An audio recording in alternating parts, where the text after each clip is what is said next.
yo me uno también a la insistencia del senador Durán y de la senadora Martínez para que la comisión vaya hasta allá, presidente. Yo creo que es clave que eso se resuelva. Yo creo que le prestamos un servicio grande al país si vamos y miramos de primera mano qué es lo que está pasando. O sea, ahí hay un problema laboral gravísimo y hay un problema social de comunidades supremamente complicado, y si esto no se atiende y se resuelve, pues lo que va a haber es más problemas, porque es imposible que si esas cosas siguen como están, no aparezcan más conflictos. Un par de cosas más. Con el ministro Rodado venimos teniendo una discusión desde hace rato sobre el state take, ¿no? Lo que le toca al Estado, ¿no? La suma de regalías, impuestos, etcétera. Yo no voy a volver a repetir las cifras aquí, pero no comparto en general las del ministro. Yo me apoyo en esto, probablemente el más serio investigador que tenga en este momento Colombia, independiente en estos asuntos laborales, que es el doctor Oscar Vanegas, profesor muy importante de la UIS, de la Universidad Industrial de Santander, y que da detalles y detalles sobre cómo es que se reparte la renta petrolera, y definitivamente no coincide con lo que dice el gobierno. Y señalo puntos de divergencia. Por ejemplo, el gobierno la calcula suponiendo impuesto de renta del 33%. Y se sabe que no pagan impuesto de renta del 33%, entonces eso ya de entrada empieza a cambiar las cosas. O sea que ahí tenemos un desacuerdo, pero en este momento lo que me interesa enfatizar es esto. Yo hablé cómo han evolucionado los contratos de Rubiales, para señalar una sola cosa: el contrato cada vez es peor. El ministro da unas razones para que sea peor, pero tiene que aceptar que el contrato cada vez es peor. Esa es mi preocupación. Y el último, al cual básicamente el ministro no se refirió, que se llama el bloque CPE-6, que está al suroeste de lo que vienen explotando, pero que es finalmente el mismo yacimiento. Ahí la participación para el Estado colombiano es del 0%, pues, fuera de regalías y de impuestos. O sea, pero de ese famoso state take, mientras antes se venía 60%, 50%, 30%, ahora es 0%. Eso está dicho en todos los documentos. Yo aquí tengo citas de la propia Rubiales diciendo eso. Yo creo que es un error, y ese es un contrato de la ANH. Es que este es un contrato de concesión. Es que como aquí las discusiones son viejas, ministro, entonces yo fui de los que dije con Hugo Serrano que haber pasado del contrato de asociación al de concesión era un atentado contra el interés nacional. Bueno, este contrato es del 2007 o del 2008, no tengo la certeza, 2008, o sea que es un contrato de concesión cuando ya se sabía lo que estaba pasando con los precios, ministro. Ya se sabía lo que había ahí. Es decir, yo creo que ahí se configura un detrimento patrimonial. Yo creo que el deber de la ANH es haberle entregado ese contrato a Ecopetrol.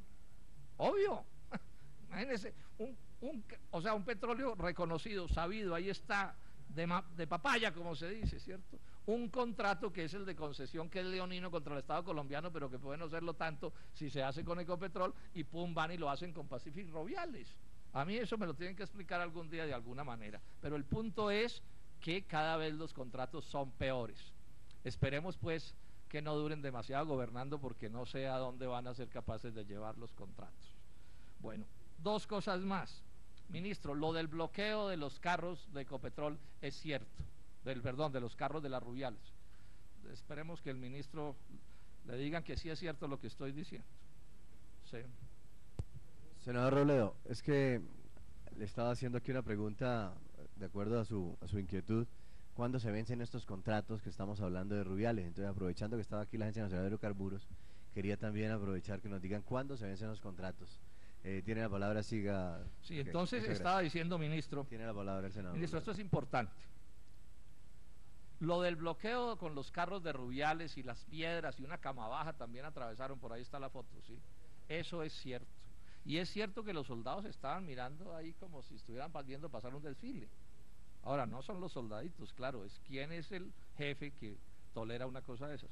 Yo sobre eso estoy seguro que es cierto, pero le voy a pedir un favor, y es que todo lo que usted haga para aclarar ese asunto y tomar las medidas, se lo informe a esta comisión en detalle. O sea, que con todo detalle usted nos vaya diciendo qué va a ir haciendo para aclarar si es verdad o no es verdad. Yo creo que es verdad, pero que se aclare. ¿Y qué medidas va a tomar el gobierno frente a ese hecho? Porque eso me parece de una gravedad desproporcionada. Y más si van a instalar dentro del campo de Rubiales en carros de la compañía, con gasolina de la compañía, me imagino que con camas y comida de la compañía, un batallón. Porque esto ya es meterle a un conflicto social un ingrediente demasiado complicado, como cualquiera puede entender. Hay un asunto que no le puedo dejar pasar, ministro Rodada. Usted dice que sí, que hay que mirar el problema de las relaciones laborales y que eso el Ministerio de la Protección lo mirará. Pero advierte, que fue lo mismo que advirtió el presidente de la República en una reunión, no se tolerarán medidas de hecho. Esto suena es muy fácil decirlo, ministro, pero mire cuál es el problema aquí de fondo. Es que las normas están hechas para que pase lo que pasa. Entonces lo que ustedes le están diciendo a los trabajadores es que se tienen que aguantar eso, pase lo que pase. Y que lo único que pueden hacer es mandar cartas y esperar a ver si alguien les hace caso. Y resulta que lo que tuvimos en estos días fue un estallido social por la desatención del gobierno. La viceministra dice que han hecho unas cosas, bueno, pero las han hecho todas después del conflicto. Los trabajadores toman nota. Antes del conflicto a nadie se le ocurrió poner una oficina del trabajo, cosa tan elemental, en Puerto Gaitán, donde además hay miles de trabajadores de La Palma también, porque ese es un centro obrero importante en Colombia. Entonces, cuando usted le dice a los trabajadores que aquí no se aceptan medidas de hecho y que ahí están las leyes de la República y el ejército y la policía, usted no usa esas palabras, pero aquí todos sabemos entender, están para que eso se cumpla. Y sale el jefe de Pacific y Rubiales, lo acaba de decir el presidente de la comisión, el doctor Mora, y dice lo que dijo, ¿no? Es, a mí nadie me puede obligar a nada, ¿sí? Porque es lo que dice, yo estoy cumpliendo con la ley. Y en su interpretación probablemente hasta sea así, porque la ley está hecha para que pase lo que pasa.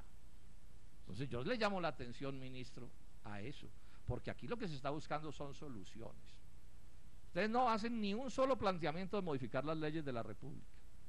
Y sí dicen que el que no se someta a las leyes le aplican medidas punitivas por estar en las vías de hecho, y eso solo pueden ser los trabajadores colombianos.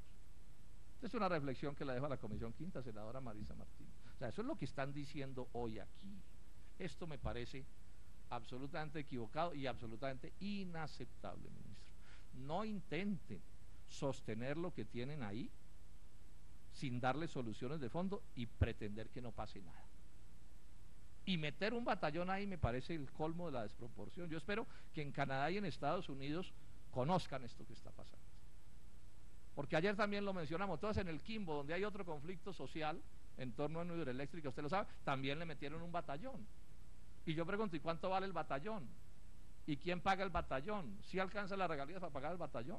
Todo eso es parte del asunto que tenemos que mirar con mucho cuidado. Con mucho cuidado, porque pienso que se están equivocando en materia gravísima. Yo termino pues mi debate haciéndole nuevamente un llamado al gobierno nacional, a Ecopetrol, a la propia Pacific y Rubiales, a todas las transnacionales.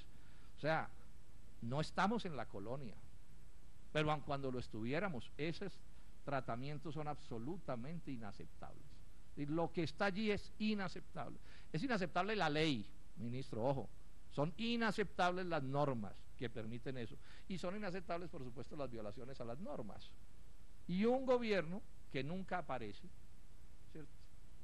O cuando aparece, aparece ya a la última hora, y además aparece es con el ejército y la policía. Es lamentable que para los trabajadores colombianos el Estado colombiano sea un policía, un soldado, porque eso en la práctica se empieza a volver así, como para los campesinos de la coca, ¿no? El Estado colombiano es una avioneta que los fumiga como cucarachas.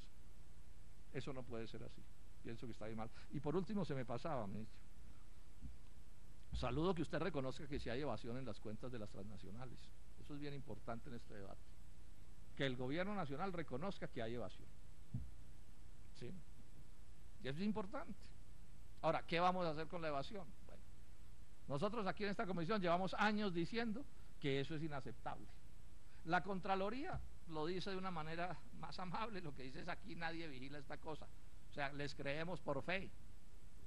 Y la solución que usted está planteando, ministro, no me gusta. Bueno, primero no me gusta, lo leí antier en una revista, se me olvidaba, y es que el ministro Echeverry se está negando a darle unos cuantos pesos al Ministerio de Minas para que se mejore en un tricito la auditoría. Eso me parece el colmo. El ministro de Hacienda no vigila si al Estado le entra o no le entra la plata, y se ponen, como se dice coloquialmente, a barequear unos centavos para que no se haga la auditoría. Eso me parece inconcebible. O sea, sabemos que hay evasión.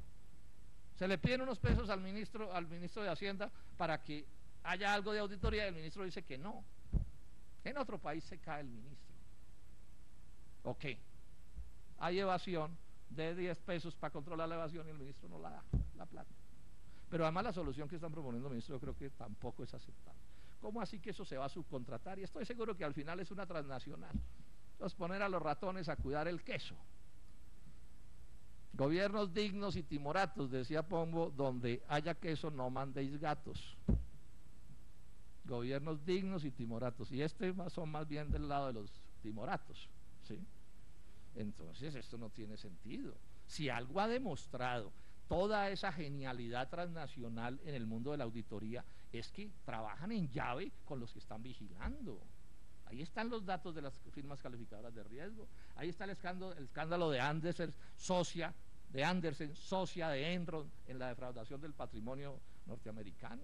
Entonces ahora nos van a traer a unos gringos a cuidar a otros gringos, y la gran hazaña es que son gringos. No, ministro, contrate colombianos, ingenieros colombianos, economistas colombianos, contadores colombianos, páguenles los sueldos que deben pagarles, denles los programas de computadores que deben pagar, y vamos a impedir que se roben un centavo de las cuentas nacionales. Eso es lo que hay que hacer. Para eso es que se eligen los gobiernos, no para andar subcontratando. No nos falta sino que contraten, y no están lejos, subcontraten el ejército y la policía para impedir que los trabajadores colombianos hagan protestas. Muchas gracias, ministro. A usted, senador Robledo.